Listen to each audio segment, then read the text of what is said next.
In modern carrier warfare, geography is not a map annotation. It is an operating constraint that dictates fuel burn, radar exposure, crew fatigue, and sortie throughput before a single weapon is released. Distance is not measured emotionally. It is calculated in nautical miles, cruise speeds, tanker orbits, and turnaround cycles. February 2026, the Eastern Mediterranean. The ocean does not provide sanctuary by default.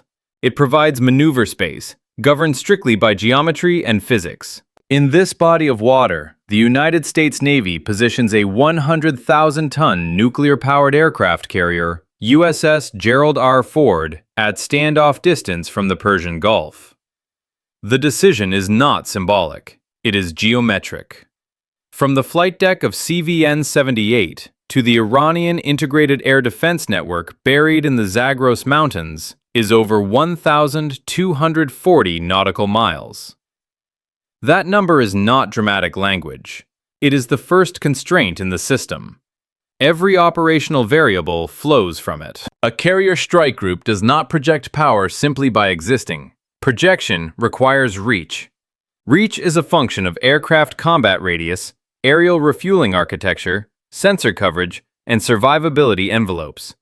When planners examine the tactical map, they are not looking at political borders. They are evaluating kinematic reach versus threat engagement zones. The primary strike platform available on the Ford at this moment is the F/A-18E/F Super Hornet, a capable fourth-generation aircraft, but bounded by thermodynamic reality. Its maximum loaded combat radius is roughly 500 nautical miles. That radius shrinks further when carrying heavy external fuel tanks and standoff munitions. The geometry immediately produces a mismatch. 500 nautical miles of organic reach versus a 1,240 nautical mile target depth. This is the operational paradox. The most expensive capital ship in naval history is positioned outside the effective self-contained strike radius of its own primary aircraft. The constraint is not political hesitation, it is physics. Traditional 20th century doctrine would attempt to solve this by extending the arm directly, pushing tankers closer, flying deep into surface-to-air missile envelopes, accepting attrition in exchange for proximity. That model assumes survivability through speed, electronic warfare, and repetition. It also assumes that support aircraft can safely operate near contested airspace. But support assets, especially tankers, are high-visibility nodes. Their radar cross-sections are large. Their maneuverability is limited. If they operate near the threat ring, they become primary targets.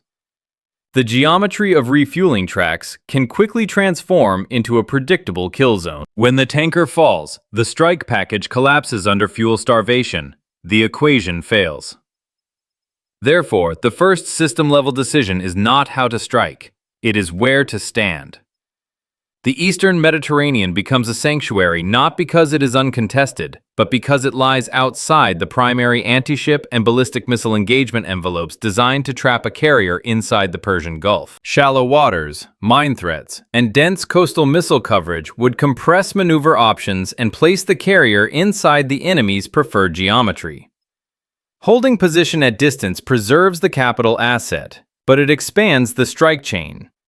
Every additional nautical mile increases flight time, fuel demand, crew workload, maintenance turnover pressure, and sortie scheduling friction. Distance amplifies logistical strain even while it enhances survivability. This is the first structural tension in the system. Survivability increases with distance, but operational tempo degrades with distance. The strike group commander is not balancing courage against caution, he is balancing geometry against throughput. Before any missile launches, before any radar is activated, the mission is already constrained by aviation mathematics and time-distance relationships. The enemy at this stage is not yet the Iranian air defense network. The enemy is reach. And reach, in modern naval warfare, is engineered, not improvised. The USS Gerald R. Ford represents concentrated industrial capacity, dual A-1B nuclear reactors, electromagnetic launch systems, advanced weapons elevators, and a flight deck engineered for high sortie generation. On paper, it is optimized for sustained air operations at scale. In practice, its effectiveness is bounded by the aircraft it carries and the geometry of the theater. Despite its $13 billion construction cost and technological advancements, the flight deck in this scenario does not host a full complement of F-35C fifth-generation stealth fighters. The primary kinetic asset available is the F/A-18E/F Super Hornet. This is not an oversight.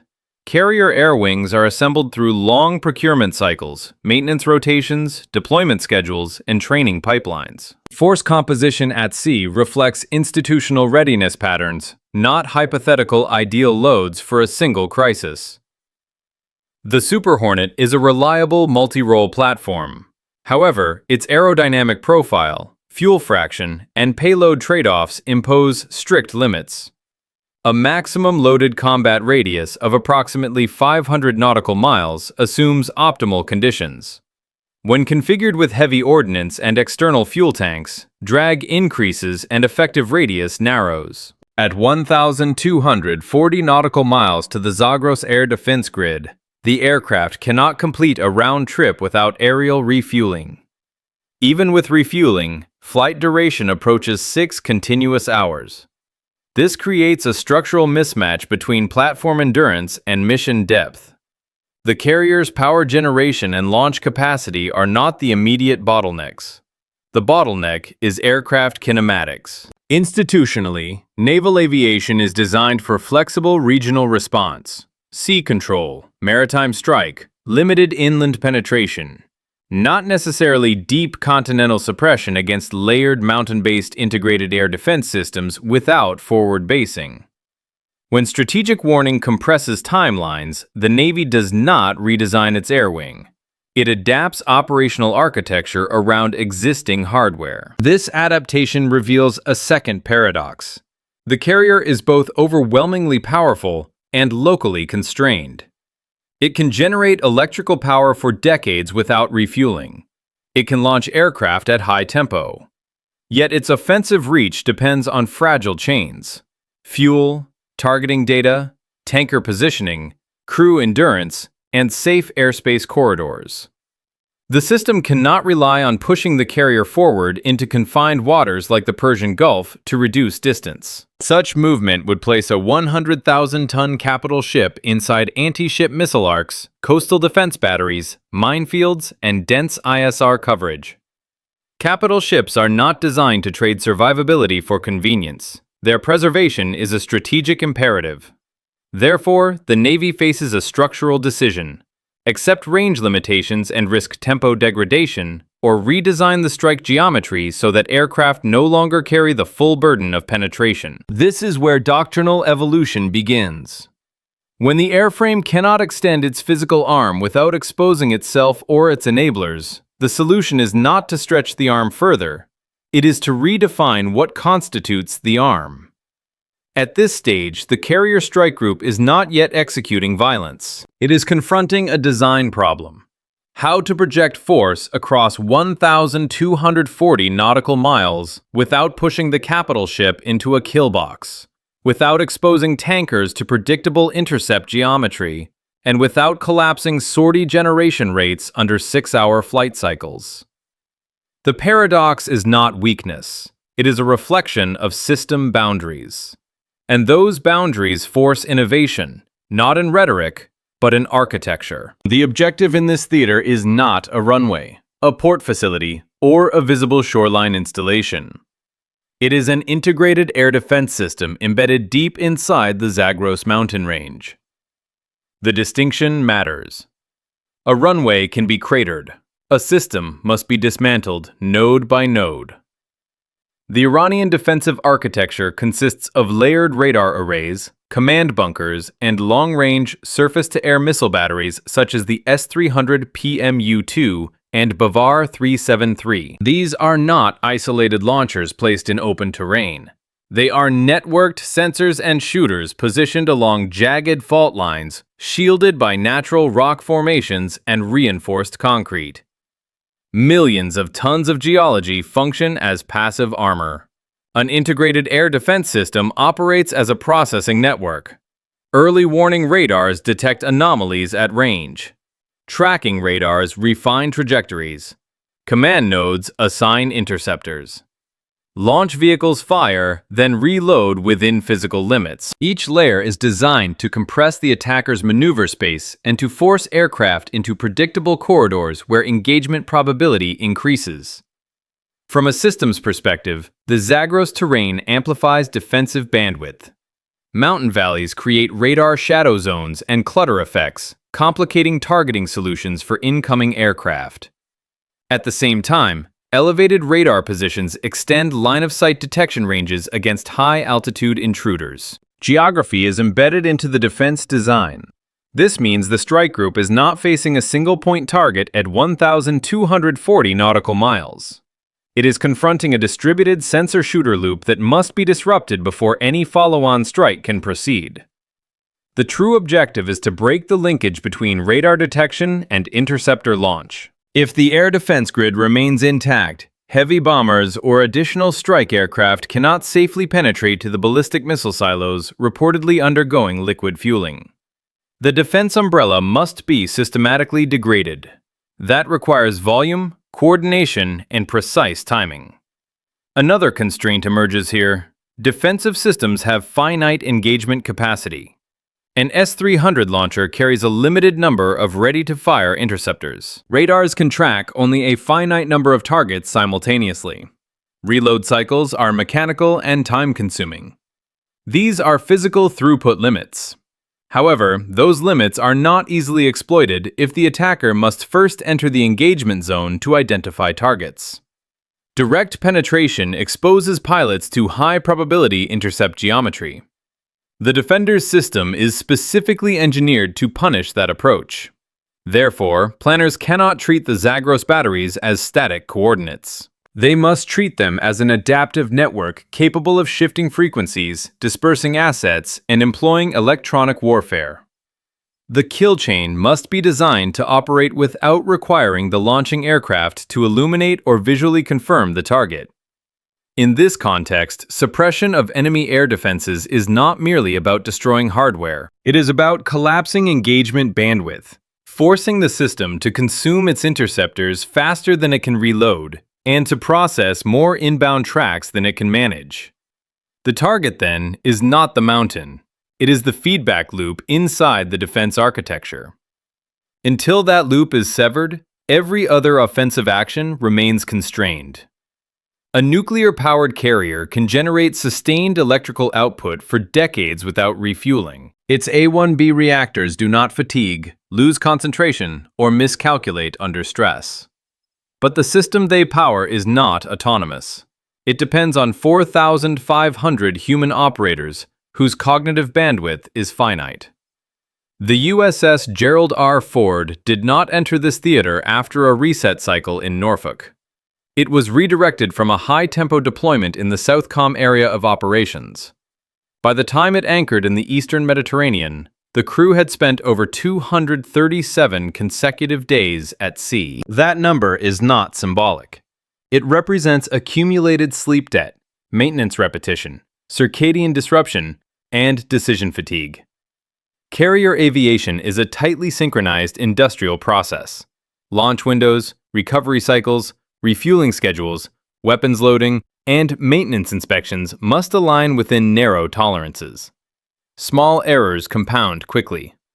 A misaligned fuel coupling, a delayed inspection, or a fatigued deck crew member can cascade into sortie delays or safety incidents. Biological friction becomes a planning variable. Unlike jet fuel, human focus cannot be topped off instantly. Adrenaline can temporarily mask degradation in fine motor control and reaction time, but it cannot sustain precise coordination across hundreds of sorties. Surge operations demand concentration over compressed timelines. The strike requirement in this scenario calls for a surge rate approaching 270 combat sorties within a 24-hour cycle. That number is often cited as a technical capability of the Ford-class carrier. But technical maximums assume optimized crew rotation and maintenance flow. Under extended deployment strain, achieving sustained surge becomes a risk management exercise. Institutionally, the Navy must weigh two competing pressures: the urgency imposed by intelligence indicating imminent ballistic missile fueling, and the reliability degradation associated with overextended personnel. Delaying action risks strategic consequences. Forcing action risks procedural errors. This is the second hidden constraint in the mission. The reactors can run indefinitely. The crew cannot. Sortie generation is not purely a mechanical output of catapults and elevators. It is a human throughput system. Furthermore, fatigue affects not only physical tasks on the flight deck, but also analytical judgment inside the carrier's intelligence center. Interpreting satellite telemetry, validating targeting coordinates, deconflicting airspace, and coordinating joint assets require sustained cognitive clarity. Under compressed timelines, decision latency increases. Modern doctrine accounts for this by designing operations that reduce unnecessary exposure and compress aircraft travel distance where possible. If flight duration can be shortened, deck turnaround improves. If pilots spend fewer hours airborne per sortie, cumulative fatigue decreases. These are not comfort considerations. They directly affect sortie sustainability. In this theater, time pressure is severe. National reconnaissance satellites in low Earth orbit have transmitted intelligence indicating that Iranian forces are fueling liquid propellant ballistic missiles. Liquid fueling is typically the final, irreversible step before launch. The estimated timeline is approximately 4 hours. The system now faces simultaneous constraints: extended crew fatigue, extreme mission distance, and a narrow execution window. The challenge is no longer only geographic, it is temporal and biological. The strike architecture must reduce aircraft flight time, protect crew endurance, and close the kill chain within 4 hours. Without restructuring the operational geometry, the surge requirement and the human limit collide. The 4-hour window imposed by liquid missile fueling is not an abstract countdown. It compresses the entire intelligence-to-strike chain into a narrow operational corridor. Every step, verification, targeting, mission planning, launch sequencing, deconfliction, and battle damage assessment, must fit inside that constraint. Liquid propellant fueling of medium-range ballistic missiles is typically observable by space-based sensors. Changes in thermal signatures, movement patterns near silos, and support vehicle activity generate indicators. When National Reconnaissance Office satellites in low Earth orbit transmit a Category 1 intelligence update, it signals high-confidence assessment. But high confidence does not eliminate uncertainty. It reduces it within acceptable risk margins. Institutionally, intelligence confirmation must travel through authorization layers. Strike approval requires coordination across joint command structures, legal review, and rules of engagement compliance. Even in high-tempo conditions, this chain cannot be bypassed arbitrarily. The time required for validation competes directly with the shrinking launch window. Mission planning software can rapidly generate flight paths and weapons assignments. However, deep strike against an integrated air defense system requires precise geolocation of radar arrays, command bunkers, and launcher positions. Mountain terrain complicates line-of-sight modeling and radar coverage estimation. Target coordinates must be refined to avoid collateral infrastructure, and to ensure that penetrating warheads achieve intended effects. In parallel, aircraft must be armed, fueled, inspected, and sequenced for launch. Deck choreography is not improvisational. Each aircraft occupies physical space. Taxi routes must avoid collision paths. Catapult assignments must account for aircraft weight, payload configuration, and wind over deck calculations. Launch sequencing affects recovery windows hours later.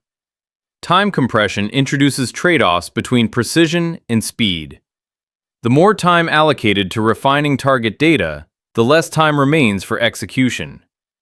Acting too early risks striking incomplete or misidentified targets. Acting too late risks allowing fueled missiles to launch. Another constraint emerges: Airspace coordination. The theater is not empty.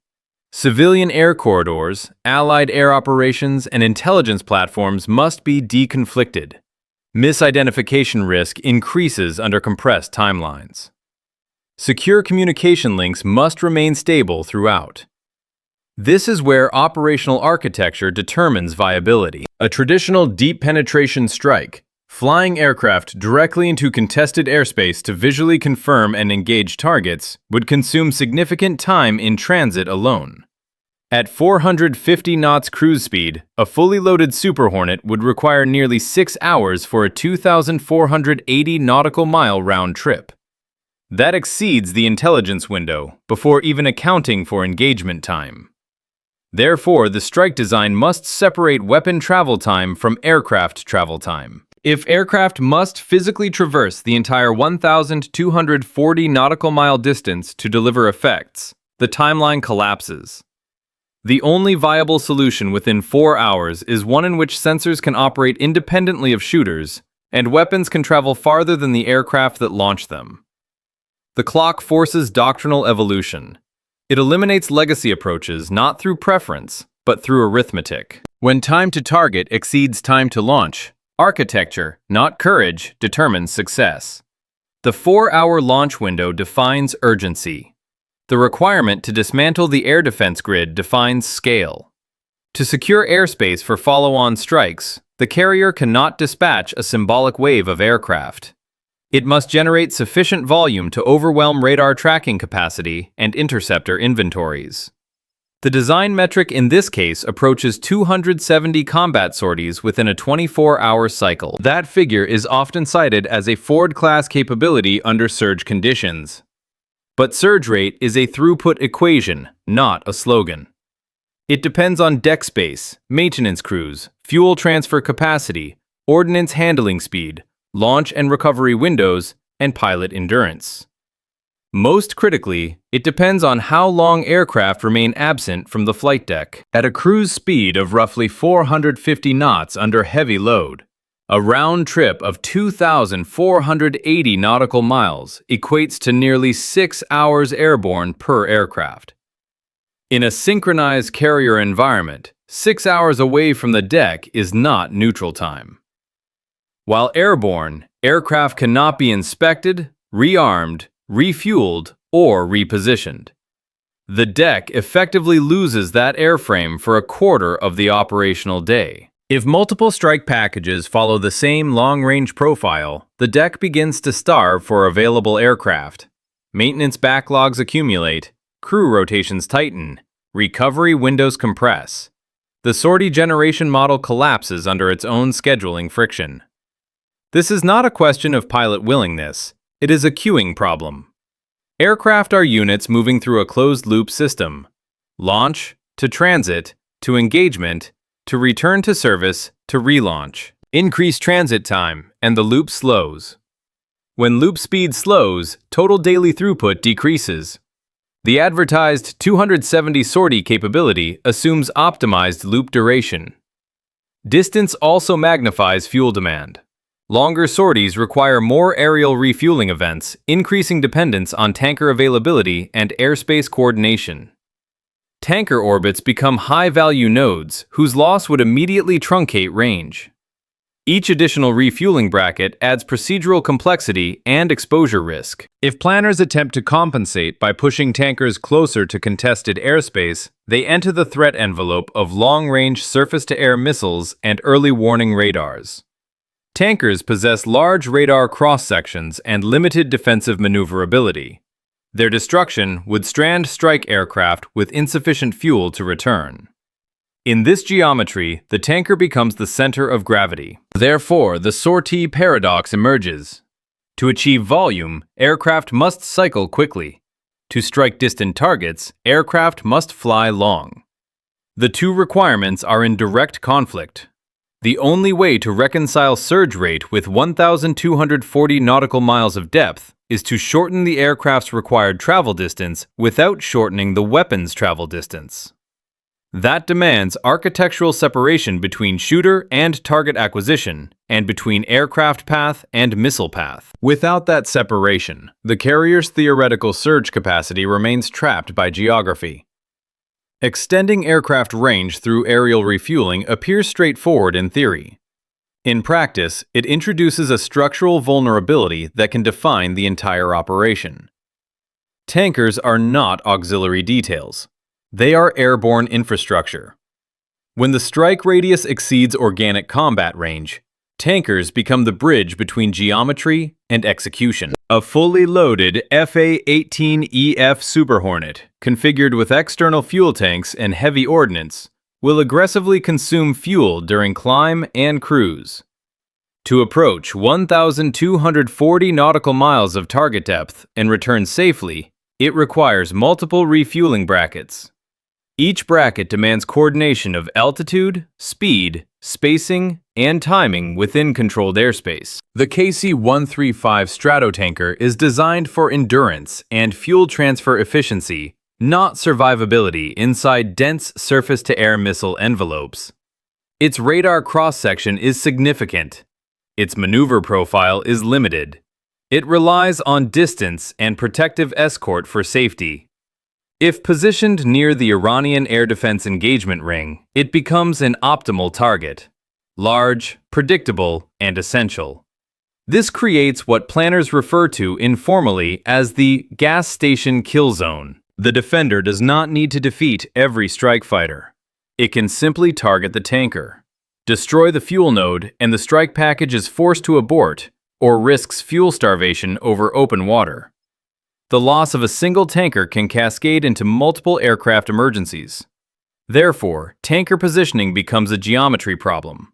To preserve survivability, refueling tracks must remain outside the maximum kinematic reach of Iranian long-range surface-to-air missiles. That places them over the eastern Mediterranean or other secure airspace, far from contested borders. However, safe tanker orbits introduce additional distance between refueling point and target. Aircraft must top off early, then proceed deep into contested airspace without additional fuel support. This increases pressure on precise fuel management and reduces margin for deviation.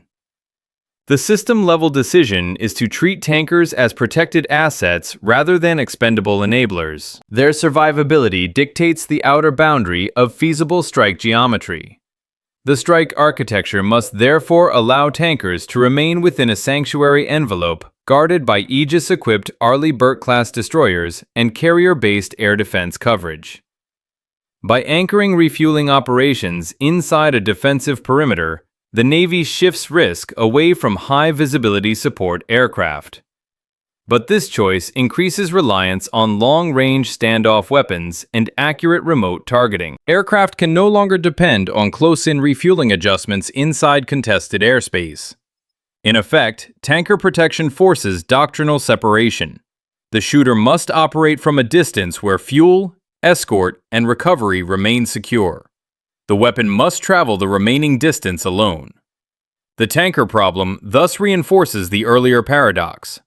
Extending range through proximity is not viable. Extending range through architecture is the only sustainable option. When the aircraft cannot safely enter the engagement zone, and the tanker cannot safely approach the threat ring, the only variable left to redesign is the kill chain itself. Naval Integrated Fire Control Counter-Air, or NIFCCA, formalizes this redesign. Its core principle is structural separation. The platform that senses the target does not need to be the platform that fires the weapon. In Legacy Strike Doctrine, the aircraft carrying the missile was responsible for detecting, tracking, designating, and releasing. The sensor and the shooter were physically coupled. This coupling made sense when engagements occurred within visual or radar line of sight and when distances were shorter. In a 1,240 nautical mile deep strike against a layered, mountain-based air defense system, that model collapses.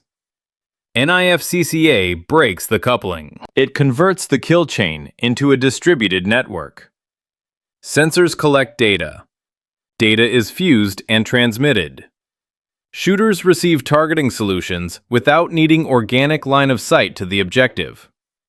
Weapons execute based on external cueing rather than pilot visual confirmation. The architectural shift addresses multiple constraints simultaneously. First, it allows the shooter aircraft, the F/A-18E/F, to remain outside the maximum engagement range of Iranian surface-to-air missiles. Second, it reduces flight time, preserving sortie generation throughput. Third, it protects tankers by eliminating the need for refueling inside contested airspace. However, this separation introduces new dependencies. The integrity of the data link becomes critical. Latency, encryption reliability, and resistance to electronic warfare determine whether the shooter receives usable targeting information. Network architecture becomes as important as aircraft performance. In this theater, the concept expands beyond Navy-only assets. Joint integration becomes mandatory. Air Force platforms, space-based sensors, and naval command and control nodes must operate within a synchronized digital framework.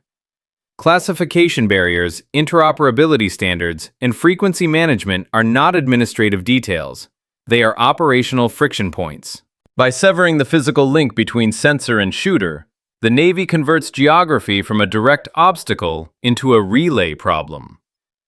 Distance no longer defines the aircraft's travel path. It defines the weapon's travel path. The aircraft becomes a delivery truck for standoff munitions rather than a penetrating striker. The Super Hornet is therefore stripped of its traditional dogfighting or close-in strike identity.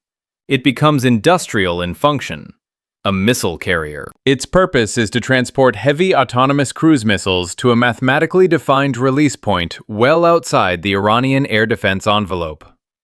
This redesign shifts vulnerability forward.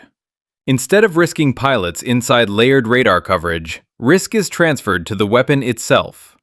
If interception occurs, it is the missile, not the aircrew, that absorbs the loss. The distributed kill web does not eliminate friction. It relocates it. Network resilience, satellite bandwidth, and secure routing become the new constraints. But these constraints are generally more controllable than placing manned aircraft directly inside dense interceptor zones. At this stage, the architecture is theoretical. Sensors must still locate buried targets without emitting detectable signals. Shooters must still launch heavy standoff weapons from a carrier deck. And the entire sequence must function within a 4-hour countdown. The separation is designed. Execution remains to be tested. With sensor and shooter separated, the F/A-18E/F Super Hornet is reassigned a narrower function. It no longer needs to penetrate the Zagros radar envelope. It needs to transport and release long-range autonomous weapons from outside the engagement zone. In this configuration, the aircraft becomes a missile truck. The selected munition is the AGM-158 BJA-SSMER, a low-observable, extended-range cruise missile with an effective reach exceeding 500 nautical miles. That number is central to the geometry. If the Hornet can approach to within approximately 600 nautical miles of the Iranian border, while remaining outside the maximum kinematic range of surface-to-air interceptors, the missile can traverse the remaining distance independently. This transfers the most dangerous segment of the mission from pilot to machine. The cruise missile flies low, follows terrain, and uses autonomous navigation systems to reach its assigned coordinates. Human exposure to radar lock and interceptor engagement is reduced. However, extended range comes with mass. A Super Hornet configured with multiple JASSMER missiles, external fuel tanks, and necessary avionics approaches its maximum gross weight of roughly 66,000 pounds. Launching that mass from a 300-foot carrier catapult track is not trivial. This is where the design choices of the Ford-class carrier become operationally relevant.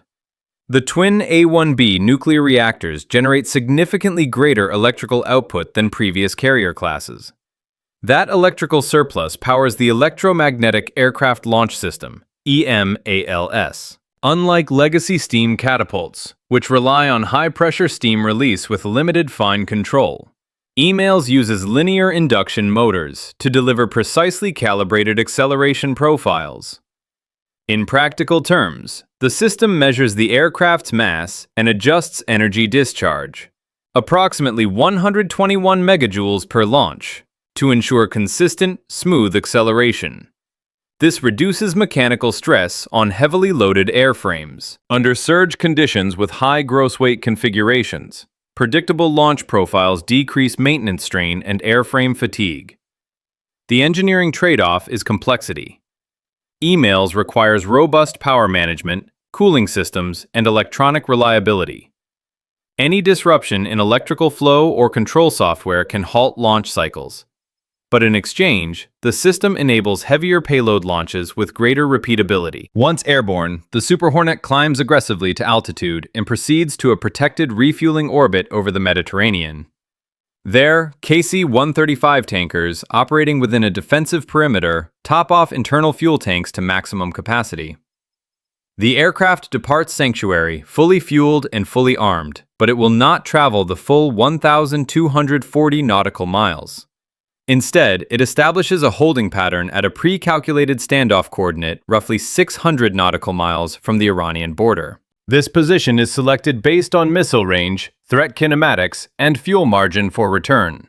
It is outside known engagement rings but close enough to allow the JASSMER to complete its trajectory.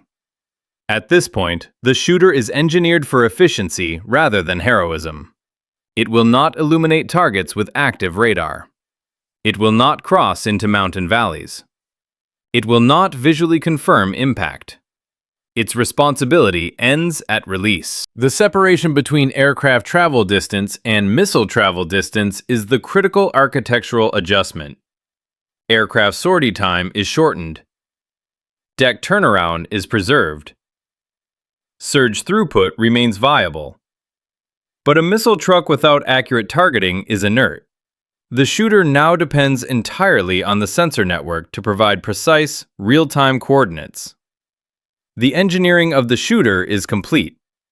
The engineering of the sensor must now sustain the chain. If the shooter remains 600 nautical miles from the border, the responsibility for penetrating the Zagros air defense envelope shifts entirely to the sensor layer. In this architecture, Air Force F-35A Lightning II aircraft launch from Allied bases in the Middle East. Their role is not to carry heavy strike ordnance. It is to collect, fuse, and transmit targeting data.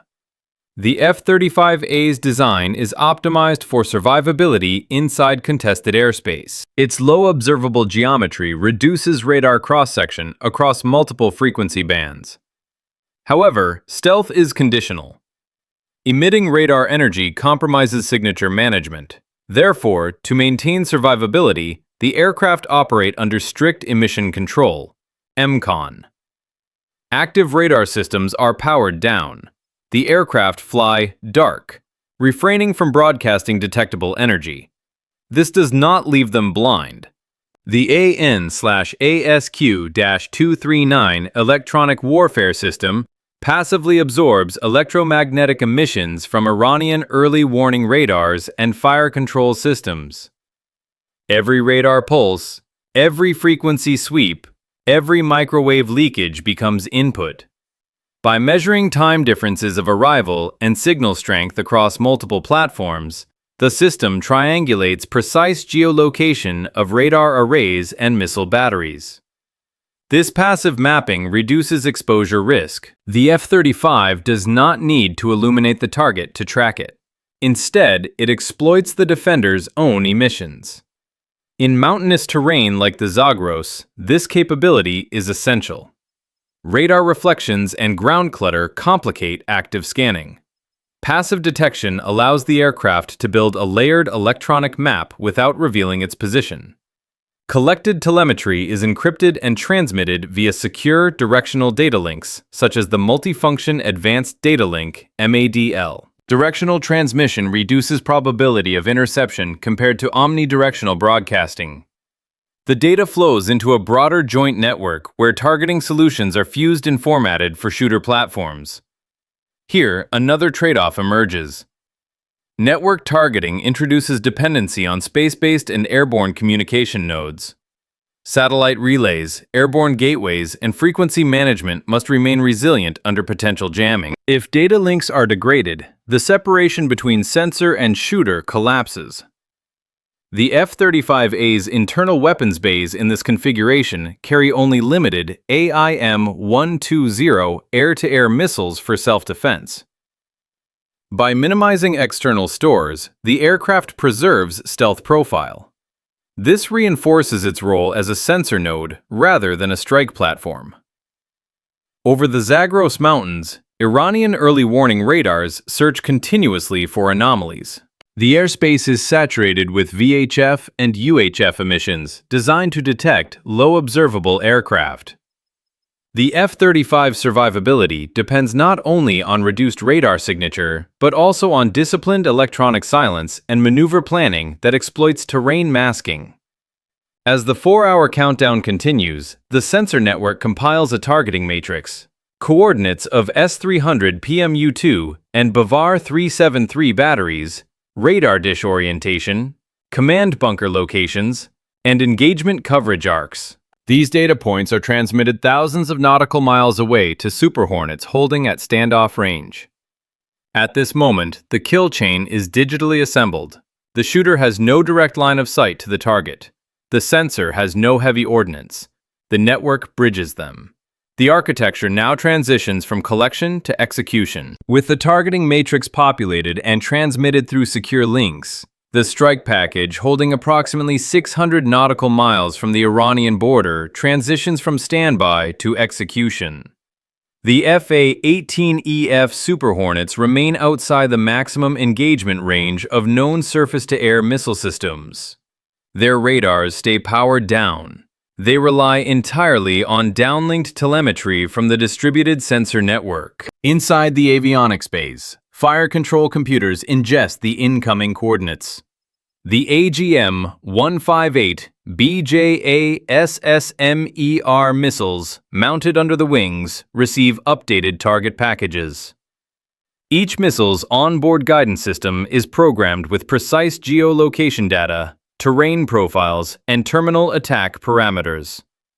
The release sequence is mechanical and brief. At the authorized moment, confirmed within the compressed 4-hour window, the heavy cruise missiles detach from their pylons. Small turbofan engines ignite, stabilizing the weapons into sustained flight. From that instant, aircraft and weapon trajectories diverge. The Super Hornets do not continue forward. They execute immediate return-to-base maneuvers. This decision is not symbolic restraint. It is logistical optimization. By avoiding the full 1,240 nautical mile penetration, flight duration is significantly reduced. Instead of 6-hour round trips, the aircraft complete a fraction of that distance before turning back toward the Mediterranean sanctuary. This adjustment preserves sortie generation capacity. As jets return sooner, deck crews can refuel, rearm, and inspect them within shorter cycles. The advanced weapons elevators inside the Ford-class carrier, capable of moving up to 1.8 million pounds of ordnance per day, feed replacement munitions to the flight deck with minimal delay. Maintenance teams maintain throughput without overwhelming fatigued personnel. The architecture effectively decouples missile travel time from aircraft travel time. The weapon continues hundreds of nautical miles alone, while the pilot returns to maintain the closed-loop sortie system. Time, rather than distance, becomes the controlled variable. However, once released, the missiles operate without immediate human correction. If communication links are disrupted or satellite guidance degraded, onboard systems must compensate autonomously.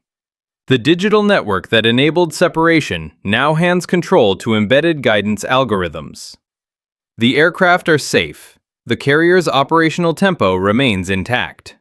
The crew's fatigue risk is moderated by shortened airborne durations. But the weapons now enter the most contested segment of the mission without escort.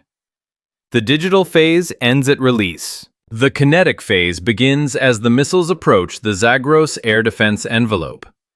Once the AGM-158 BJASSMER missiles cross into Iranian airspace, the engagement shifts from network design to terminal physics. Hundreds of low observable cruise missiles descend to terrain following altitude, navigating through the jagged contours of the Zagros Mountains. Their flight profiles exploit valleys and rock formations to reduce radar line-of-sight exposure. Iranian cyber and electronic warfare units respond immediately. High-powered GPS spoofing arrays attempt to corrupt satellite navigation signals. Data links are jammed. Electromagnetic noise saturates the spectrum. In this phase, the missile's survivability depends on redundancy rather than connectivity. The JASSMER is engineered with layered navigation systems. When GPS reliability degrades, it transitions to inertial navigation. In the terminal phase, it activates imaging infrared seekers and onboard target recognition algorithms. Preloaded terrain mapping data allows the missile to compare thermal and structural signatures against stored reference models. This autonomy reduces dependency on external updates during the final approach. At approximately 10 nautical miles from target clusters, stealth advantage diminishes. Ground-based phased array radars, such as those associated with S-300 PMU-2 batteries, acquire inbound tracks. Fire control systems assign interceptors. 48 N6 series missiles launch vertically and accelerate rapidly, reaching speeds approaching Mach 6. Here, the engagement becomes a throughput contest. Each S-300 launcher carries a finite number of ready-to-fire interceptors, typically 4 per vehicle before reload. Radar channels can track only a limited number of simultaneous targets. Reload operations require mechanical time. These are hard capacity limits embedded in the defensive system. The first wave of cruise missiles absorbs initial intercepts. Several are destroyed by high-velocity fragmentation bursts. Losses are expected in saturation doctrine. The objective is not to achieve perfect survivability. It is to overload engagement bandwidth faster than it can recycle. While launch vehicles expend their ready interceptors on the leading edge of the swarm, trailing missiles continue inbound. Reload cycles cannot keep pace with volume. Radar operators must prioritize targets under compressed decision timelines. Engagement geometry becomes saturated. This is the mathematical trap embedded in the architecture. The defender's intercept capacity is discrete and reload-bound. The attacker's missile inventory is distributed and time-sequenced. Once interceptors are expended, the remaining cruise missiles encounter reduced resistance. The trailing JASSM-ERs penetrate radar dishes, command bunkers, and launcher positions with 1,000-pound penetrating warheads. Impacts are calibrated to collapse structural nodes and sever data links within the integrated air defense network. The objective is systemic degradation, not isolated destruction. Within minutes, the engagement bandwidth of the Iranian air defense grid collapses. Radar nodes are disabled. Command coordination fragments. Protective coverage over ballistic missile silos deteriorates. The strike window closes with minimal exposure of manned aircraft to the engagement zone. From a systems perspective, the outcome is determined not by individual missile performance alone, but by relative throughput limits, interceptors per launcher, radar tracking channels, reload time, and missile volume. The aircraft that launched the weapons remain hundreds of nautical miles away, already returning to deck cycles. Human exposure inside the threat ring has been minimized. The engagement concludes as a contest between engineering capacities rather than direct pilot confrontation. The immediate threat is neutralized within the imposed timeline. When the engagement concludes, the most consequential decision in the entire sequence remains geographic. The USS Gerald R. Ford never entered the Persian Gulf. It remained in the eastern Mediterranean throughout the operation. That positioning was not a compromise. It was the foundation of the architecture. The Persian Gulf is shallow, constrained, and heavily surveilled. Coastal missile batteries, fast attack craft, sea mines, and land-based anti-ship ballistic missile systems compress maneuver space. A 100,000-ton aircraft carrier operating in that environment would be inside multiple overlapping threat rings. Action time would shrink. Defensive layers would narrow. Risk concentration would increase. Capital ships are not tactical expendables. They represent decades of industrial investment, crew specialization, and strategic deterrence value. Their survivability is embedded into operational planning as a non-negotiable constraint. Preserving the carrier does not indicate reluctance. It reflects institutional risk budgeting. By remaining in the Mediterranean, the carrier operated outside the primary anti-access envelope. Aegis-equipped destroyers formed an integrated air and missile defense perimeter. Tankers refueled within sanctuary airspace. Aircraft launch and recovery cycles continued without exposure to coastal anti-ship systems. The 1,240 nautical mile gap was initially perceived as a limitation. In practice, it became a buffer. Distance forced the redesign of the kill chain. It required separation of sensor and shooter. It demanded autonomous weapons. It compressed the timeline into a networked architecture. But it also insulated the capital asset from concentrated threat vectors. Modern naval doctrine recognizes that proximity does not equal effectiveness. Pushing a carrier closer to reduce aircraft transit distance would have increased vulnerability while offering marginal operational benefit once standoff weapons were integrated. The geometric shield created by distance protected the strike group, while still allowing kinetic reach. The operation demonstrates a structural shift in warfare logic. Power projection no longer depends solely on physical adjacency. It depends on data flow, network integrity, and distributed platforms functioning as a synchronized system. The aircraft, the missile, the satellite, and the carrier are components in a shared architecture. However, this architecture carries its own dependencies. Network resilience becomes central. Satellite links, encrypted data pathways, and interoperability across services are now critical nodes. If degraded, the separation between sensor and shooter weakens. The system trades physical risk for digital reliance. The engagement resolved the immediate threat with minimal direct exposure of personnel, but it also highlights an enduring tension. The more warfare is digitized and distributed, the more it depends on the integrity of information networks. The carrier's distance did not reduce its relevance. It transformed its role, from forward battering ram to protected launch platform integrated into a joint digital framework. The paradox at the beginning remains instructive. The Ford did not overcome 1,240 nautical miles by stretching its physical reach. It overcame it by restructuring how reach is defined. The engagement succeeded because every link in the distributed architecture functioned under stress. The sensor remained undetected long enough to map the grid. The network carried targeting data without catastrophic disruption. The shooter released from sanctuary. The missiles saturated defensive bandwidth before reload cycles could recover. But the architecture's strength defines its fragility.